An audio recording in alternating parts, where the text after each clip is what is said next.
Okay. Hey, welcome everyone. This is the US Chess School. Very pleased to welcome back Grandmaster Elshan Moradiabadi to the dojo, who will be teaching today's class. And the theme for this latest series of lectures has been learning from losses. All the coaches have come in and shared with us some of their most instructive losses. We've got the class ready in Zoom, so without any further ado, let me throw it to Elshan. Okay, well, hello everyone. It's exciting to be here, and I really appreciate the opportunity to be with Greg and Kostya, and I hope you guys will enjoy it. I first want to start introducing this book to you because I really like this topic, and I would like to thank Greg for that. He didn't know probably that it's one of my main weaknesses to learn from my losses. Actually, I have a hard time to looking at my losses actually, so it forced me to do something I don't like to do. And one thing is that I was always having a hard time dealing with my losses psychologically. So when I was in Iran, then I was in the US, I read a lot about sports psychology and dealing with losses and stuff. And there's this book that is written by the best sports psychologist, How Champions Think. This guy trained a lot of golfers and also LeBron James. This is called Rob Rotella. He lives in Virginia. He works at Virginia Tech, and he talks about how to actually improve yourself when you have some weaknesses, and you kind of reflect upon your mistakes. Do not dwell upon it, but learn from it, and then internalize the knowledge that was missing or the skill that was missing, and then move on. So one problem I have is that when I play an opening and it really exactly doesn't turn out the way the way I want it to turn out, I drop it and move on to the next line. That's has been always so. I have a very too broad of a repertoire because I've been working on so many openings because I was trying to fill in a hole by, I don't know, starting something else on the side. So, but this one was a good lesson for me because I tried to be thorough and I tried to learn from actually the game. This is a game. It's actually a very painful loss against Sam Shankland. I played in 2017, and I played the line that I thought I will catch him by surprise, but it's Sam. You cannot surprise Sam. I mean, come on. Okay, let's start with e4, e5, knight f3, knight c6, and the inspiration. If you don't mind, I want to keep the live. Is it too small the board now? It's too small, right? Okay. No, that's fine. That's fine. It's too small now. I want for a second. I want to tell you what's the motivation behind this choosing this. Oh, Is that's it okay. okay? Board's fine, Elshan. Yeah, board's fine. Okay, just for a second. So bishop e5 expected. Then a6. It was a bit of a surprise for him because I usually play knight f6 against stronger players and stronger, higher rated GMs than myself. So I played a6. I wanted the fight because I was behind in the tournament. So knight f6, castle, bishop e7, rook e1, b5, all the regular moves. Castle c3. He also knew from my games that I never played the marshal, so I played d6, h3, knight a5, bishop c2, c5, d4, and I played Smyslov-Holmov system with knight d7, or we can call it Keres too. And the game was my motivation at the time, was played in 2017, a few months earlier. If I put by Elo White, I think Topalov lost the game to Anton Guijarro. Where is Topalov? Westlane, where are you? Okay, here. This is the game. So I'm just going to click on that and let's just copy to the notation just to be sitting there. So this was a game. It was played in 17, and he just cruised through the game. So I was thinking, okay, this is not shouldn't be bad. So I looked a little bit through the lines. I checked some of the correspondence games, engine analysis, of course, with not with a very good computer, with my laptop. All right, sounds good. I played it. So we are still blitzing with Sam is also blitzing his moves. Knight there. Okay, I don't need this anymore. Let me just move this away. Oops, sorry. All right. So then knight d2, ed4, cd4. So here's the idea: ed4, cd4, knight c6, d5, and this is the initial position. And here, white has basically four options in this moment after knight c5, which are a4, knight takes e5, knight h2, and queen e2. So queen e2 is not a good move I want to start with this, and I want to ask about a very famous concept in chess that who has read the Dvorsky, the first book, the end game. The positional. Is it called positional manual or the positional play? I don't remember exactly what is it called, but it's the first book with him and Yusupov. School of Future Champions. What's that? School of Future Champions. Is that the first one by Dvorsky? Oh, I mean, it could also be Secrets of Chess Training. It depends on which volume. The first one I know. The first one is, I think I know what you're talking about. Yeah. Okay. It talks a lot about positional play, and he mentions this is the very first concept after prophylactics. He first introduces prophylactics. This is the first concept he talks about in the book. And now the question I want to ask, this move 22 is a loss of a tempo. And what is that? Should I give them a couple of minutes maybe? Sure. Think about it. Okay. It's a loss of a tempo, and white spends a tempo not fighting for e5 square, which is the key square here. So this is square e5 is the key square to fight for, and white wastes the time not fighting for it. This actually was played in a correspondence game, so actually you would think that there's a merit into it, but really not a good move. So you can start writing down, and I'm looking at it. Yeah, someone just shared it. Okay. Yeah, but that's the fourth book, but yeah. Oh, I'm sorry. Well, this is the fourth book. Yeah. No, this is not in this one. No. I think you're right. I think the one Greg mentioned is the right one. This isn't the one. No, there was no secret in that one. Well, no, it depends on which volume. There's an American version, and there's like the original Russian version, which was they were translated differently. Mm-hmm. So, someone says before a5. That makes sense. It's a meaningful idea, but you're not really thinking about the e5 square. Now, white wants when you go before, you have to remember you are weakening. If you go before, you are weakening this square, and then he can maybe capture, play f4, and the knight can land on c4, and that's not very fun to play. So just to clarify, you're saying if black puts the pawn on b4, we've made a weakness on c4. Yeah, this is square. Kick the knight away, and then the knight. And then the knight jumps into c4 and is very happy. Yeah. This bishop is going to be very happy, and it's going to be a heck of a party, actually. So like 1 point, we're going to go e5, opening the bishop. Okay. So in here, any other answers? f5. The problem with f5 in this moment is that this bishop is blocked, right, by this knight. So if I go f5, it just can capture. Rook e8, a little bit slow, like the same thing. So here, one of the concepts Dvorsky talks a lot about, and I learned exclusively from him, is superfluous square. Here, e5 and f3 are corresponding superfluous squares. Yes. So not capturing, actually, I moved the knight to g6, not letting the other knight come into f3. And then I go bishop f6, and then the other knight jumps to e5. But now I know that we were both talking about the same book, because Greg was on right on the spot, the superfluous square. Well, I gave the wrong move. What's that? I gave the wrong move, though. Well, but you had the right concept in mind. Sure.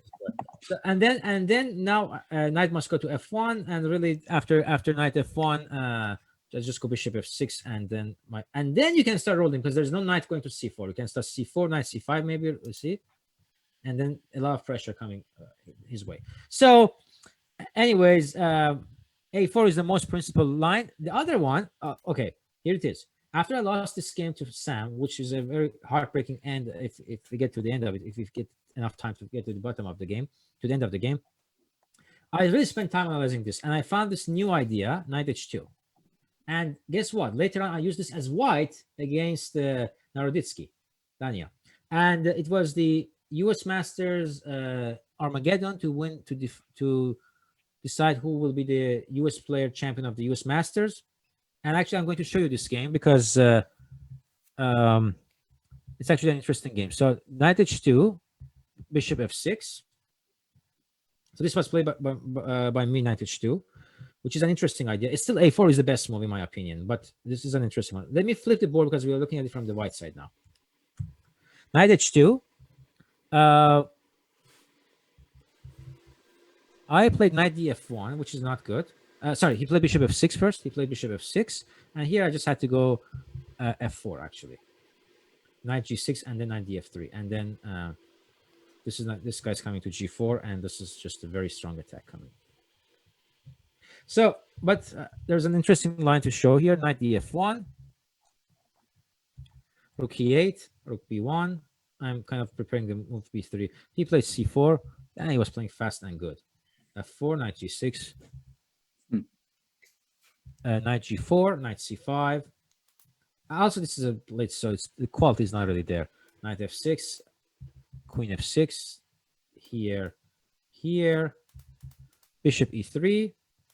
And actually, surprisingly, this is not a blunder, although bishop d2 was better, and white is clearly better. So here I blundered knight h4, but things are far from clear. Queen g4. Oh, I think his Zoom froze. Oh. Before he gets back, what do we do after knight takes e4?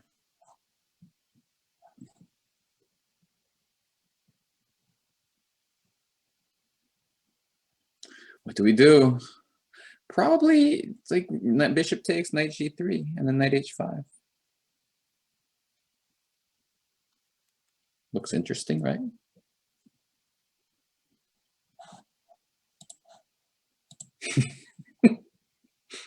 Oh no, the board's gone. But you're back. He reconnected, yeah. Sure. Maybe bishop c8 after knight g3. I was thinking. Okay, can you see me? Yeah. Sorry about that. I don't know worries. why it keeps crashing. I'm very surprised. I'm sorry about that. I don't understand why it keeps crashing. Is it Zoom that keeps crashing? Yes, Zoom keeps crashing. It happens. No, it happens for me too. I don't know why. It's just something that it started to do lately. Yes, Zoom, like I'm connected on both computers, and still it keeps crashing. And it happens on my desktop too. It happens on both of them. Okay, so what are the moves? So here, after, do you see the board after queen g4? Mm-hmm. Yeah. So here, he made a small mistake. This is a very difficult question. If I were fair, I should have given you 15 minutes to figure it out. So, but I'm not fair. Okay. So knight e4 doesn't work actually, and that's what he played. And I'll show you what happened after. But the right move is, actually is like this. I go knight e4. Oh, no, I don't go knight e4 first. I go h5 and then I take. But this is a blitz game, you're saying? This is, well, it's like a 10 versus 7. It's Okay. an Armageddon game. Very, very hard to find h5. Yeah, and I mean, at this point he had like 3 minutes less than me, but he was already like 2 minutes above. I mean, ahead on time. Mhm. So actually he had to go take. Oh, sorry, not that. Excuse me. Knight e4 takes, and then h5. Oh yeah, it's impossible. That's very hard. And the point is that the deflection, this is square, because in the actual game he took on e4, and then the knight jumps to g3. Yeah. We solved this while you were Yes. crashed. And I really crashed, right? And then Yeah. after this knight h5, this is difficult for black already. So he has to go h5, which is again another concept of superfluous. I mean, basically I'm filling this square with the queen, and then the rook goes to e4. So after knight g3, there is no knight h5. Anyways, I don't want to go any further. After that knight g3, things started going my way, and I won the game. Point is that I analyzed the position and I came up with some new ideas. For example, if we go back to knight h2, am I going too fast, by the way? What's the question? Am I going too fast? No, it's okay. You know, some moments will be fast and then some will be slow. All right. So knight h2, okay, bishop f6 is not the main line. So after knight h2, they go knight g6 again. Knight g6, knight df1. So it's very funny. Both players are moving away from the key squares. This was the superfluous for white, and this was for black. So they both are kind of moving away from it. So then here is the main line, bishop g5, and I'm going to flip again. And here I have a novelty for you, because I like you guys. I like Greg actually to begin with, but here's a novelty. So this is considered. If you go to any book, it says unclear, but white is better here. You go bishop takes g5. It's a novelty, this move. Bishop, queen takes g5. That I cooked up only for this class. Mhm. Takes and then Wait, g3. time out. Can we delete this video from the internet? No, like pause it right now. What happened? No, we put the video up online after. I'm like, we can't let everyone see this. All right, no. Yeah. No, we're streaming this to thousands of people. Everyone watching, close your eyes. Shut your ears. Well, I mean, they're welcome to, because this is not the main line. Nobody plays it as much, so Yeah. the likelihood of happening. But g3, and the point is that there's no knight f6. Now, everyone, let's see if you can find it. Why to play? And it has all to do with. Here's the key point. These guys are kind of cramped. You have to take advantage of that.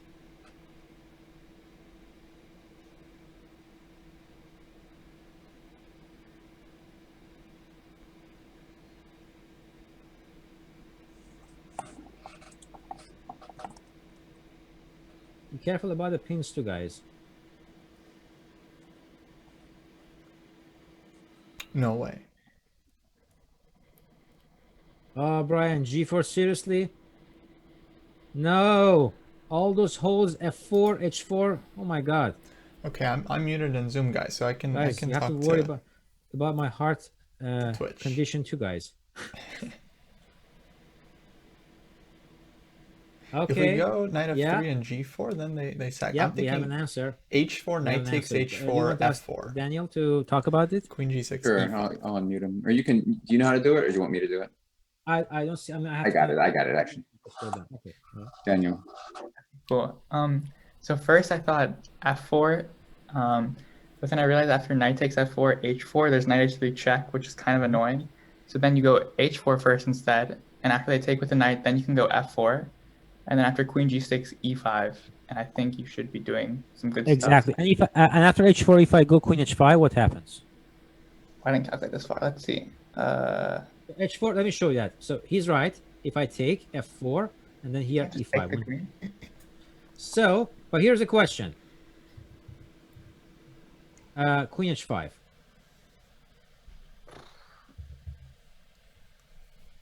Takes. Now, e4. Takes gives us some advantage. That's good. You also can do something else. Another superfluous square to trap this guy. You can go queen d2, f4, and bishop d1. Okay, that's great. Sounds gorgeous, no? That's Yeah. crazy. Sounds good. Okay. So this is it, h4. So g3 with the idea of h4, and white is better. So we're done, Greg. Spanish is refuted. Done. Let's go to the next opening. Cool. But I play it. Yeah, me Well, too. I play the Marshall more. Yeah, I mean, you see our principal. You see, again, nice guy. We See? GMs play this grandpa chess nobody likes. Mhm. But I also, okay, I don't want to talk about it now, but you have some good games you posted on Twitter. There was really Oh yeah, I only post good game. Every game I lose never makes it to Twitter. Only the best ones. There was one good one against some Russian gym. It was really good. Actually, I've put it in my Thank curriculum. Thank Yeah, you. I I hope. like that one. Yeah, the tactics are really good, actually. Okay, but that was an A4 Marshall, not a regular one. Okay, so let's go back. Let me go back. All right, so this knight h2 was my moves, but not my move. It's been played some other times, but then once I got to play this opening, I took it seriously, and I picked up from white side, and I scored a very important win, winning Armageddon. Okay, it wasn't extra cash money or something, but it was a title. So.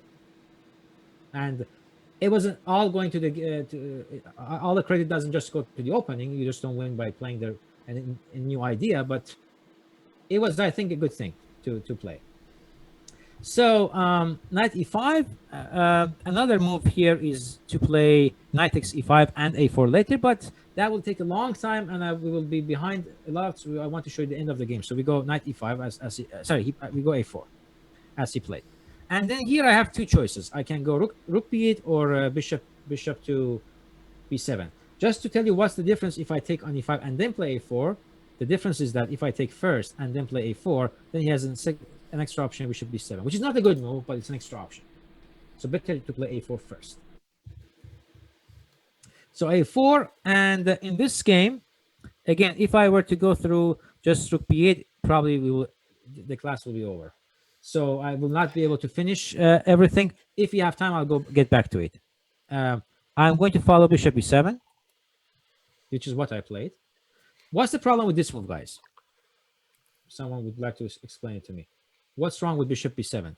It looks very ugly. Well, I The bishop think the sucks. bishop is misplaced. Can I do anything about it? What? Because then rook b8 is better. But why do I put the bishop on b7? What can I do about it? What's the cons and pros? Yeah, my only real plan is to play f5. Someone, F5. Arnav Gupta, said that. Mhm. That's my plan. And why do I play bishop b7 over rook b8? Because then, if I go rook b8, oh sorry, let me. If I go rook b8, then any moment white wants, it can go a b, and then the rook comes to my home. That's why I don't play rook b8. There are again cons and pros. It's a playable move. So I play bishop b7, and Sam lashed out moves as well. Knight e5, this f4, knight g6, knight f3. All right, now I have to invite him for a fight, because if I don't play, next one is he wants to play f5, right? Correct? Are we good on that? Everybody, I think, agrees that f5 or e5 is not coming, because I am preventing e5 by attacking the pawn on d5, right? So if he goes e5, we can take in that one is angry. But if he goes f5, then my bishop is dead forever on b7, right? I cannot go f5 because he goes ef5. My knight doesn't have a good score. So what I need to do is to provoke him to come forward. So I played bishop f6, which is a correspondence move. You know, those players playing with engines running 24/7. Really, they're the sport. Engine playing versus engine. So who has the better hardware wins the game. So bishop f6, but the idea is that I want to play this move, basically pinning down this bishop, defending the pawn on b2, right? And I'm planning to play rook e8, preventing the move e5 from happening, right? So if the bishop on b7 is bad, but the bishop on c7 is also stuck, right? That's the trade-off happening here. So after this, if he sits and waits, then I can play rook e8, queen c7, and gradually improve my position. But that's not what happened. And he played e5.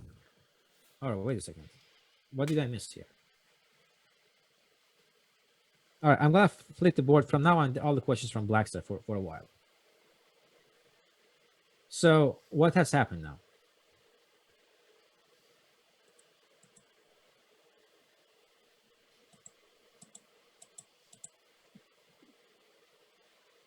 Is it losing now?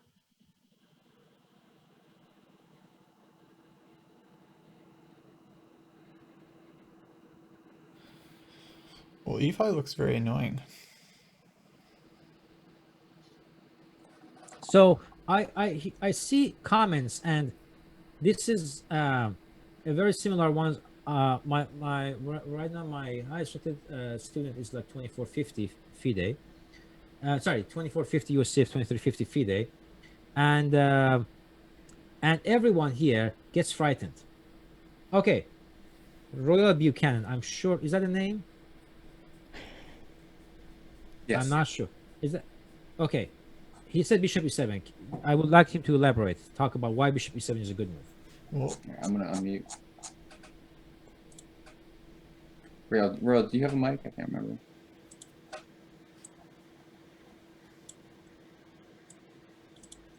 Real doesn't have a mic ready, so we gotta ask somebody else. So anybody wants to talk about bishop e7 except Royal? Greg, what do you think? Aryan wants to talk about it. I'm gonna unmute him. Who wants?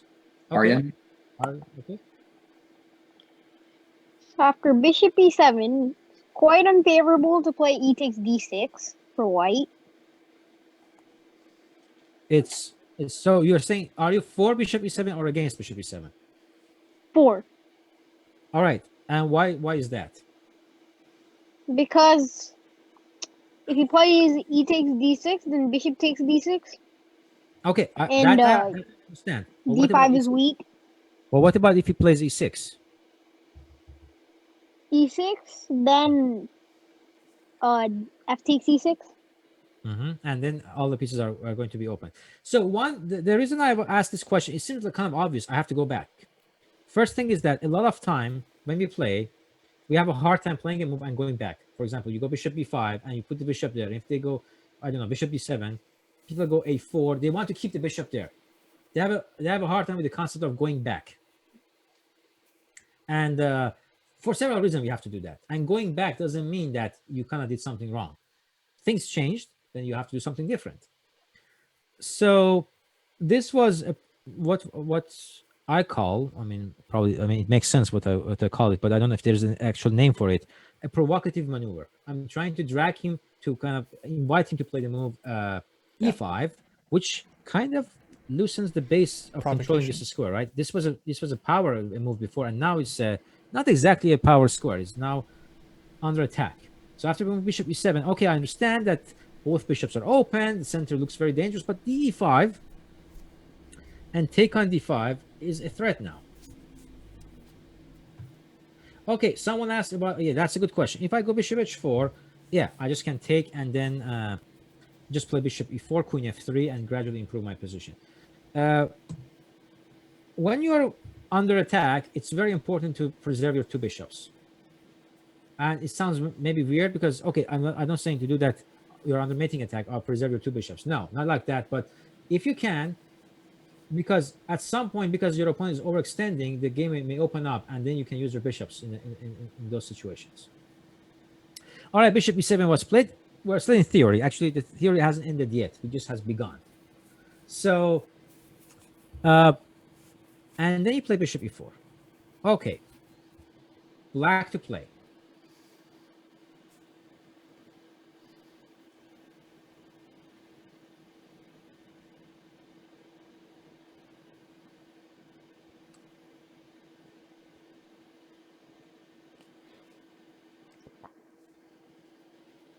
Now, can I just sit and wait, guys? I have to do something drastic. Why? I have less space. White is dominant in the center, right? And he's coming forward. Yeah, Arnav, do you want to talk about it? Arnav? Okay. Let me see if I can unmute you. Okay.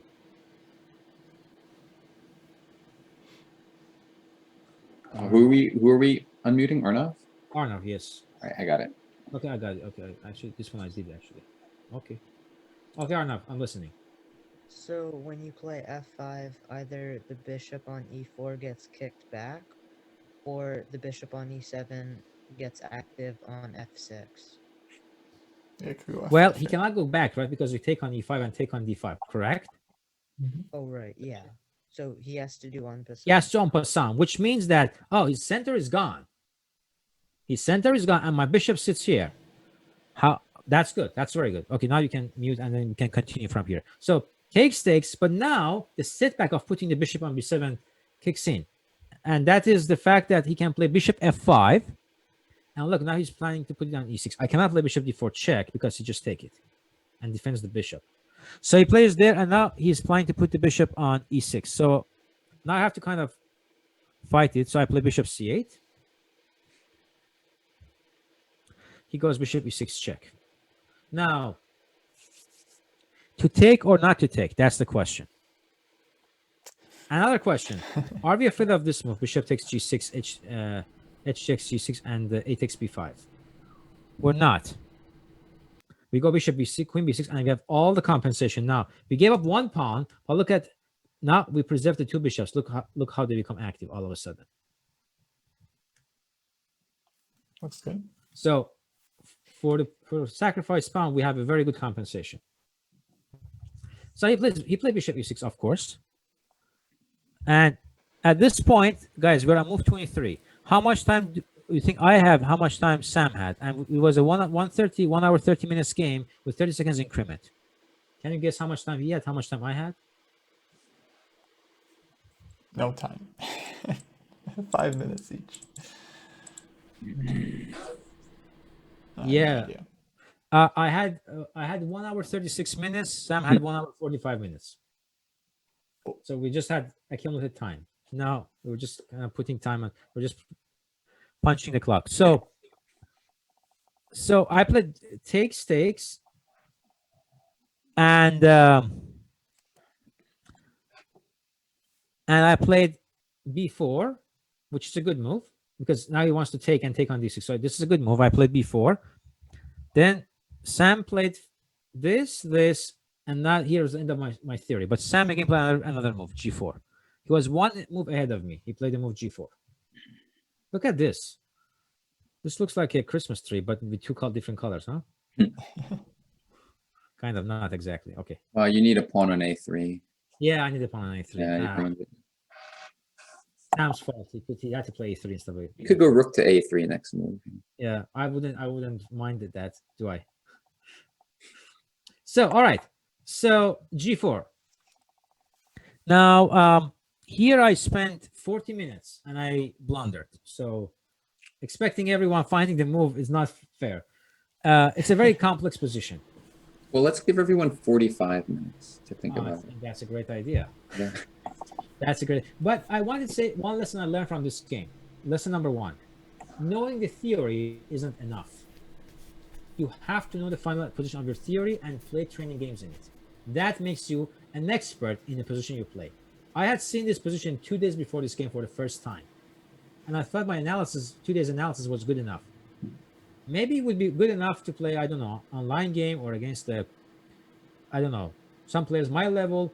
You're playing Sam Shankland. You cannot afford just knowing theory. He just, and actually his way of playing f5 g4 is not necessarily the best way to play, but it's a hard thing to deal with. So lesson number 1: you want to, again, saying it again, you want to play an opening, you have to be an expert in it, especially these days. I know Greg is not a big fan of the engines, but we share the one thing in common. For example, we don't never let go of the of beating Scandi. That's goal. That's very important. That's very important. So you have to know your stuff against Scandi. So, but you have to know it. That's my point. You have to know what you're playing. That's important. So I played the right moves until this point, but I didn't know what to do here. I spent 40 minutes, Wow. and I played the move d5, which is a mistake. Actually, it's almost a losing mistake. That's what I would do. In fact, this deserves 2 question marks. And it's a very natural move, right? It's a natural looking move. First of all, guys, g5 doesn't matter because I play bishop d4 check. But what should I have done is that I had to play more active. I had to go c4. Why did this move didn't cross my mind? Because I wasn't prepared mentally to play against g4, and I was worried about g5. But now I have bishop e5, and f5 is well protected. So I had to go c4, and I have 3 pages of analysis in here, just here, to see if c4 works or not, and c4 works. But I want to continue, so d5, and here now is clearly better. Queen e2, which is a mistake. He had to go knight e5 first. I don't want to discuss why this is a small mistake, but this, knight e5, c4, bishop f4. And all right, this one is a difficult question, so I'm not going to ask this one, but I'm going to play black plate c3. Now from white side, I give everyone 3 minutes, and what we can learn here is that what we can learn. What I can give you as a hint is that white is winning.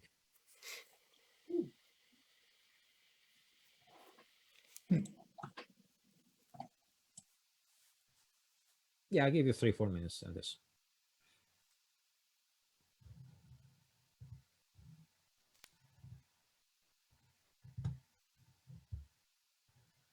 White is winning.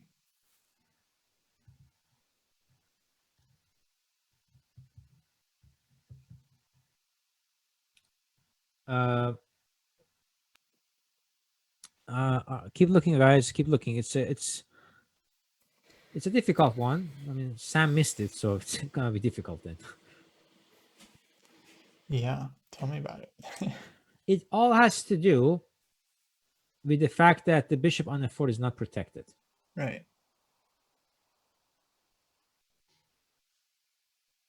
Yeah, knight g6 is like too obvious. I guess knight g6, black goes queen b6 check, bishop e3, d4.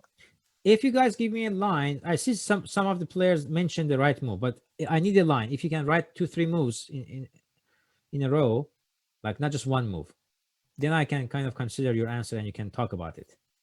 We can defend the bishop with like queen f2. Aryan and Kevin they have a good move. But not sure. I mean, queen f2 is interesting because it threatens knight g6 as well as maybe some g5 ideas also, as well as knight d7, so it covers the diagonal. You can also try king h1 like someone suggested, because king h1, then we are threatening knight g6, and black doesn't have a check.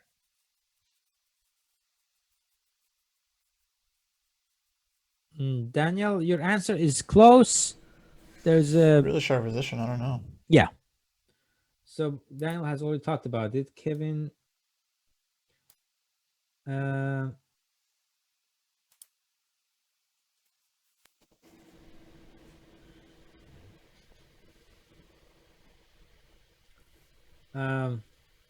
should I? How should we do it? Should we ask the people? Should we ask the person who has answered it correctly, or we want to give everyone a chance? Yeah, we can go ahead and ask that because we don't have that much time. So we can go ahead and ask the person. Okay, so Daniel, okay, so you can say it, Daniel. Sure. Yeah, I muted him.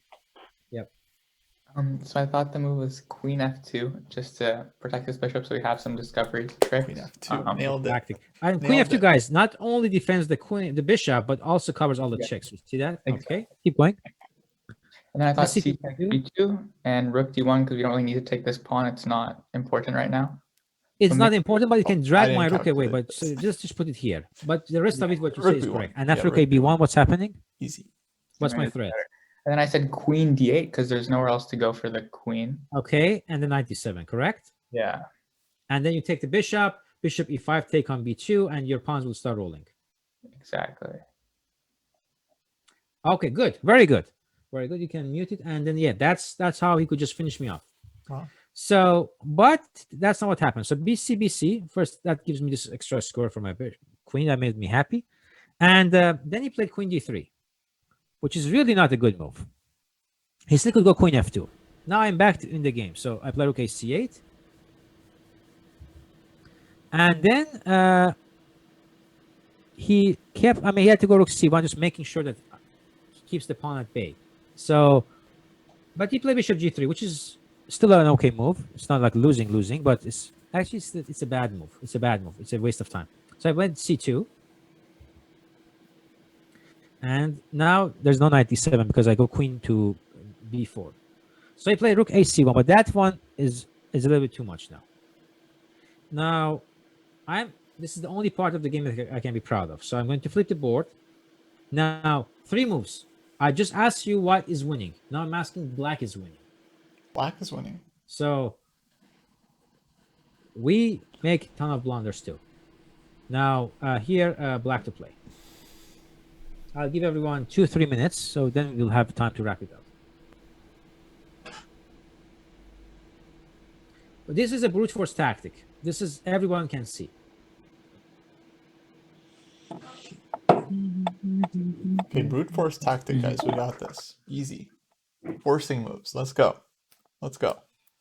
What do we got? d4, rook c3, queen b6 check, knight c6, bishop takes c5. What are we doing? Queen b4?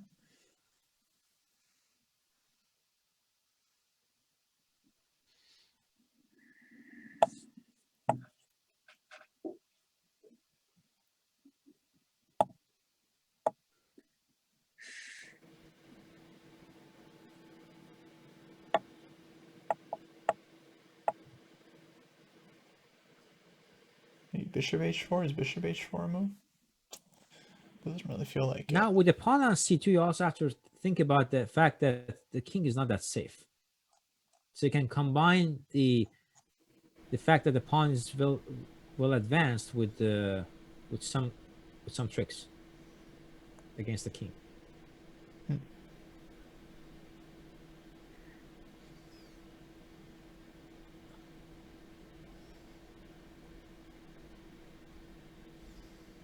Good try, but no, I still don't see any answer yet, guys. But take your time. No answer is no. None of the answers are correct so far.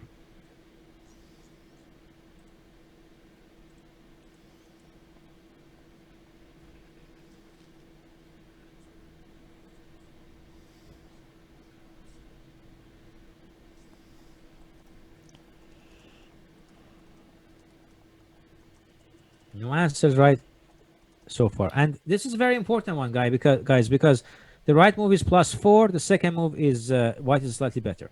The third move, white is winning, according to engine's choices. So Yikes. third move, white is already better, not winning. White is already better. Okay, we have So suggestions you have to of play the right move. Queen b6 check and then Queen b2, running Rook c3. Wow, that's pretty annoying, guys. Nice find. Right now, white has a threat of playing knight d7, by the way. So Queen b6 if bishop f2, Queen b2, bishop d4. Do we have something there? Queen b6, bishop f2. Queen b2, bishop d4, right?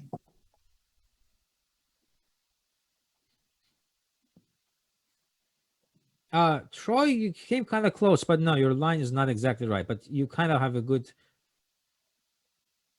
Okay, since we don't have that much time, I think we're going to give it to Troy. Although his line is not exactly correct, but his first move is correct. He's the first one who mentioned this move, so I'm going to. Oh, that's not good. I'm sure everyone mentioned give Queen it to b6 Troy. check. Where is he? Maybe bishop g5? Okay. Go ahead, Troy. Or Queen b4 looks like a nice idea because then we can go Rook c3. Oh, Queen b4. Exactly. And And after Queen b4, why can't he take on c2, guys? What do you think, Troy? Can you look at the board? well, I'm thinking Rook takes c2, Queen takes c2. Look at the bishop board again. Look at the board again. Look at all the geometry on the board. Oh yeah, I can just take an e5. Take on e5, and if he takes with the rook, this Then we was can the go Queen b1. Yeah. cunning idea here. Yes, he cannot take with the bishop back, and if he takes on c8 first, I just play this check, trade the pieces, and then I'm up a piece. Oh, okay. Queen d4. Oh, man. I don't know if bishop d4 is stronger, but my plan at the board was that I play this trade up a piece, and then this is winning. Probably bishop d4 is even stronger. Probably, Wow, what a trick. because the king is exposed. So after this, he cannot take on c2. Now I have the threat of playing Rook c3, and there's no defense against it. Now, Yeah, I thought white is could take on just c2 winning. here. Now, look at this position. 7 moves later, I get checkmated with black. Don't go anywhere. Wait a second. All right, so Troy, let me put you on mute again. Good job. Brutal. That was tough. So Queen b4, King h2. Now we're both in time pressure. So remember, 10 moves earlier, we both had more than 1 hour, 30 minutes. At this point, we made all the mistakes we were making both right and left. Okay, he had about 30, 40 minutes. I had less than 10 minutes at this point. So Rook c1, King h2, Rook c3, of course, right? Queen d2, Queen b3. Oh, that's fantastic. Queen g2. Ooh. Then he has this threat, so I'm just going to play bishop g5, right?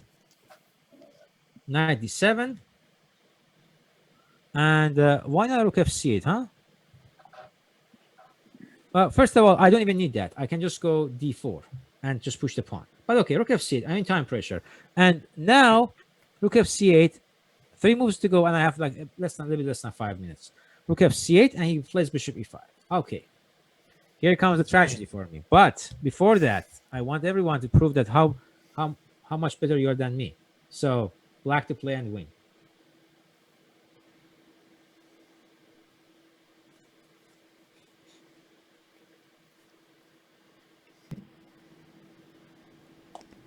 Well, we can take on c1.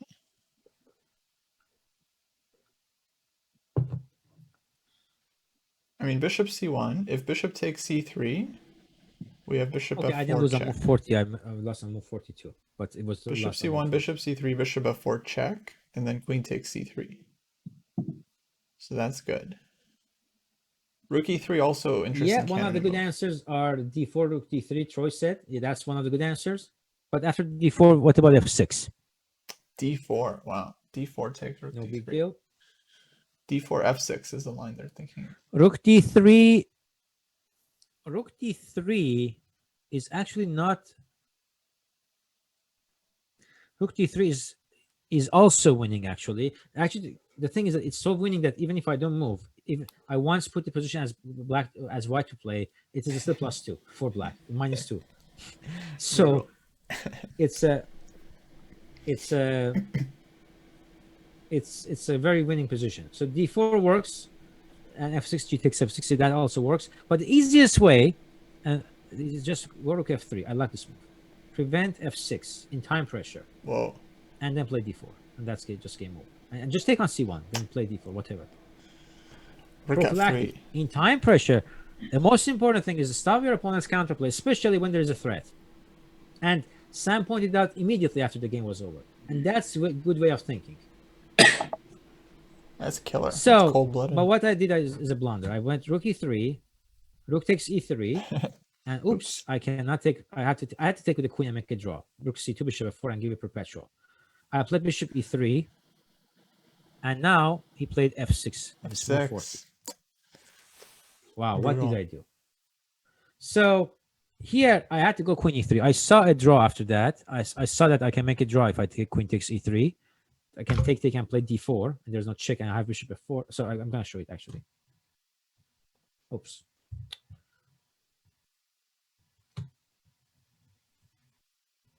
And then d4. There's no check. I trade the bishops when I need. I play queen e3 back. I want to play d3. The activity and exposure of the king to checks gives me enough to make a draw. And I saw that. And when you see your advantage is gone, don't fall for what I call sunk cost fallacy or escalation of commitment. I mean, I committed to win this game, or I've invested so much to get this winning position. I've got to make it happen. The chess is a very humbling game. So do what the position tells you, not what you feel like to do. So rook e3, big time blunder, this, and now I move 40 with the minute on the clock. I didn't see knight g6 is a draw. Still, with a lot of analysis, it's going to be a draw. f7, and this is actually working for me. Queen f3, knight back g6. This is a draw. I thought he takes on g7 and I get mated, which wasn't the case.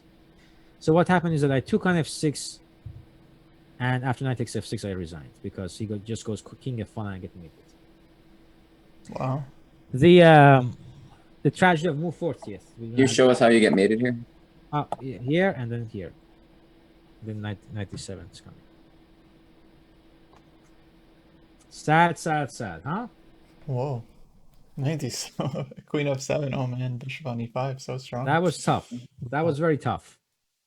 So, should I have some concluding words, or I have to show some more lines? Oh yeah, totally.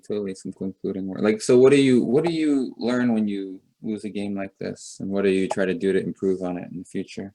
All right. Actually, one thing is that the reason I chose this game is that I didn't learn enough.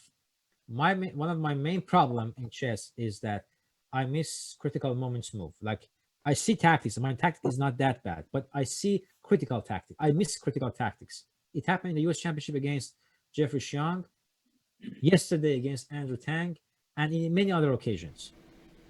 And that's one kind of a tactic I have to work on. I have to ask someone, give me the same kind of tactics, work on it, or on chess.com, I don't know. But the thing is that it is randomized. But my problem is that critical ones, when there is first move, the second move is not as good. Oh, there's what do you mean by that? Like, oh, you're saying a tactic when if you don't make it, it's much worse move, or? Well, I missed the finishing lines basically. So like you get a good position and then you have trouble like completely finishing the game. Well, if it is positional, my positional technique is okay. Tactics, if they're like regular tactics, are fine. But in this case, I had a little bit of a weak king, and then it was a bit of a time pressure, and I just had to kind of think about 2-3 concepts at the same time, and I got a bit confused. Yeah.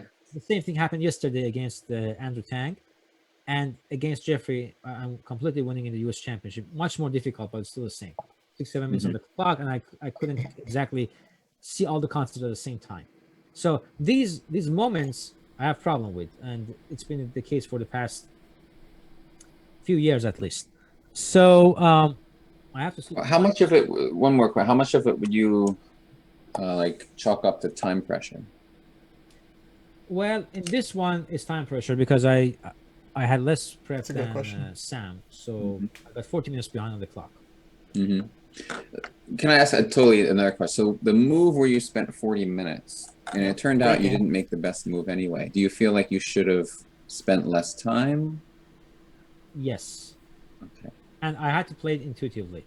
Mhm. That's a very important and good question, because when you cannot see everything and the position is really complicated, we're not machines. We cannot come up with an absolute solution. So you have to rely on your gut feelings. But then when you get to one of these positions, if you had like 15 more minutes, I definitely would have seen it. yeah. Not So even 15, 5 more minutes. I had like sure, but 15 would be nicer. Because Yeah. I was when I was doing commentary for the US your tournament actually, Robert Hess was playing against Naroditsky, and Robert got down like 2 minutes to 45 minutes, right? And he just in the end he just couldn't find the right moves, and he basically lost the game because he spent 40 minutes in the opening when it didn't. His position was less complicated than yours, I admit, but he spent a lot of time just like figuring out where the rook should go, where like just kind of like small decisions in the beginning of the game. Yeah. And then when the big decisions came, he just had no time left to deal with them. Well, I mean, he's also. I'm not. I do not have that problem exactly like Robert, but he's also a bit of a perfectionist. He mentioned that in the interview. Oh, I didn't know that. I mean, Yeah. he wants to kind of like playing it very. But if you are like that, you either have to know the opening or you just have to let it go and make a move so that you can preserve some time. Hmm. Wow, so I figured him quite well. I take some credit for that now. Oh, you played a good game against him, right? Well, I played on his psychology. He wants to play like a fighting game, principle game, and he didn't want to make a draw. Or maybe he didn't know how to make a draw because there was a forced line so he could make a draw. And Okay. then he ended up in a slightly worse position, and then that's on Robert to play a slightly worse position. Hmm. So I just got lucky. He walked into something that he was not prepared for. But I take it, right? Luck is a good thing. Yeah, sure. But it's a very good point you made about playing these moves faster. Nowadays, it's even more important, I think. In chess to play faster, even less accurate, but faster. Mhm. I mean, It's funny. Like a lot of times when somebody spends like huge amount of time on one move, they don't make the right move. I find like 40 minutes is a long time, right, to spend on one move. And I feel like when that happens, a lot of times, it's just you could have just moved in 5 minutes and it would have been the same move or something just as good. That's why you have to have a feeling for the position, because I hadn't played any training games. This was the first time it was happening for me over the board. Yeah. This position. Okay. So I was basically new to it, and I thought that I played so many good moves. I didn't make any mistake in the opening, so there should be a solution to it. Then suddenly I became the perfectionist. Robert is by nature. I'm not, but then suddenly I just was in those shoes. Mm-hmm. So Elshan, that means you're in favor of training games when you're learning a new opening. Absolutely. Yeah. I play training games with Shaba for the Game 10 qualifier. Cool. Oh, really? Okay. Yeah. Wow. I play with Shaba, and for US Championship also I played with Shaba some, and with Goldin. Oh, cool. That was when I played in the tournament. I realized the difference in the class and level. Yeah. And very strong players. They're very strong players, but things have changed a lot. Mm-hmm. And but for the Game 10, really playing with Shaba helped me. In fact, training games. Now mentioning that, my game against the penultimate round in the first stage of qualifier, game 11, against what's his name, Elvis. Yeah. I had a training game there against Shaba. I lost that training game, but I analyzed it, and we figured out the line is incorrect for white. And then he walked into that, Elvis, and I just won in like 20 moves, 15 moves or something like that. That would have made a great lecture. Well, I won that game, so I just didn't want to show. Well, no, you show the one you lost. You show the training game first, and Yeah. then you show. That's really cool. I really love that tournament though. The 10-minute tournament. It was kind of a fun event for me. It was. Both of them. I really like both of them. Second one, I didn't like it because I was only thinking about qualifying and making draws and staying just within the within the, how to say. In the last round, I did that, but before that, it was just fun. Like I didn't expect anything. I wasn't really trying to. I didn't think I was going to make the U.S. Championship or anything. I just wanted to have fun and some good competition. I thought it was really. I only really expected fun. to get to I expected to get to the bracket because I like to play knockout games. That's why.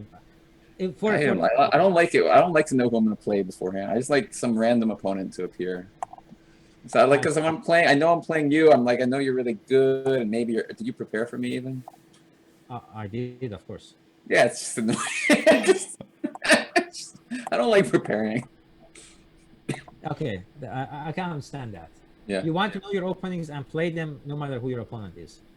Yeah, that's basically what I mean. So that's just the attitude I had going into the match with you. I mean, I did look at some things, but you didn't play any of the stuff I looked at. But you know, the thing is, even though you didn't play it, though, now I know it better for the future.